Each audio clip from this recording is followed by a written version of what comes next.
I'm free. I have the power to do what I want to do.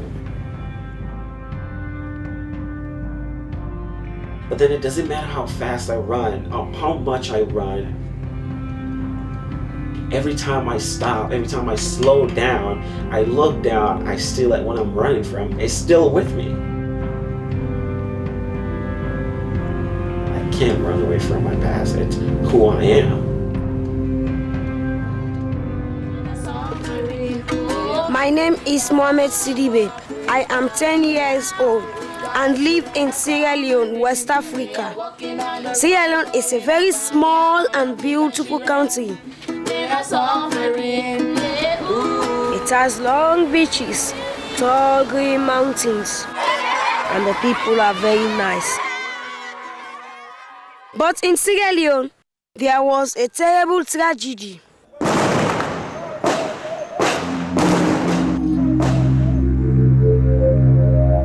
In 1999, the RUF descended upon the capital, Freetown, causing death and destruction. I too witnessed what they did because I was forced to go with them. I was a combatant. I was a child soldier. I was only 5 years old when they came.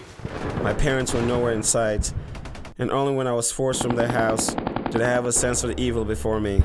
The man I would later come to call General took my parents from me before my very eyes.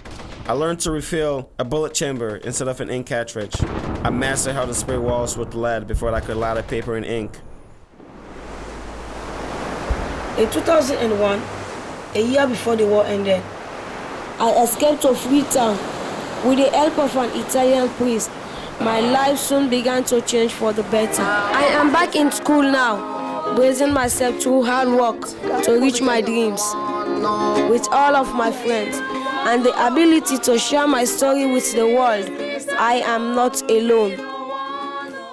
After graduating from high school in Maplewood, New Jersey, Mohamed went on to attend George Washington University.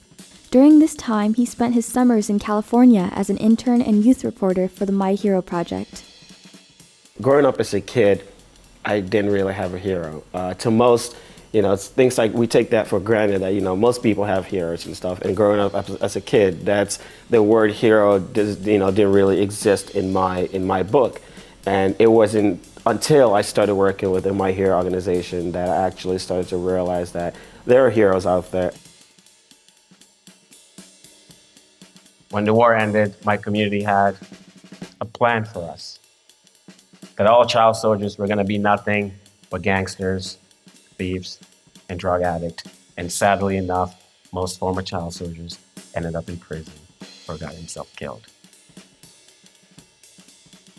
I've always had this belief that you can give a man the world and his world could crumble. But if you give that man an education, he will rebuild his world.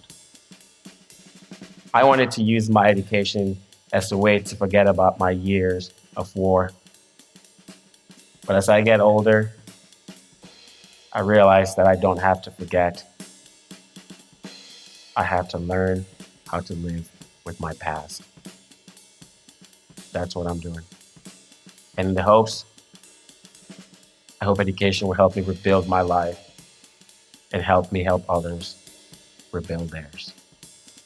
In 2015, Mohamed Sidibay graduated from George Washington University with a major in peace and conflict resolution. He presented My Hero at the IRON 2015 International Conference in Brazil. Currently, Mohamed is part of the World Teacher Program and is guiding young high school students as they learn English and global citizenship in Colombia. We are thankful that Mohamed Sidibay is part of the My Hero family. The world is richer today than it's ever been. We're more interconnected than we've ever been. And so we can't say we didn't know, because we knew all along. There's no excuse for us to fail. There's no excuse for us to fail my children in Colombia. There's no excuse for us to fail the Syrian children, because this war for educational equality is personal to me, because I know firsthand how it feels to wake up in the morning and not be able to go to school. I know how it feels to wake up in the morning not by the sound of an alarm clock that I set, by the sound of guns and bombs dropping and reducing my memories to flames. This war for education equality is not over. Yes, we're lucky to be here today. Well, any one of us in this room could have been a member of that 57 or that 59 million children.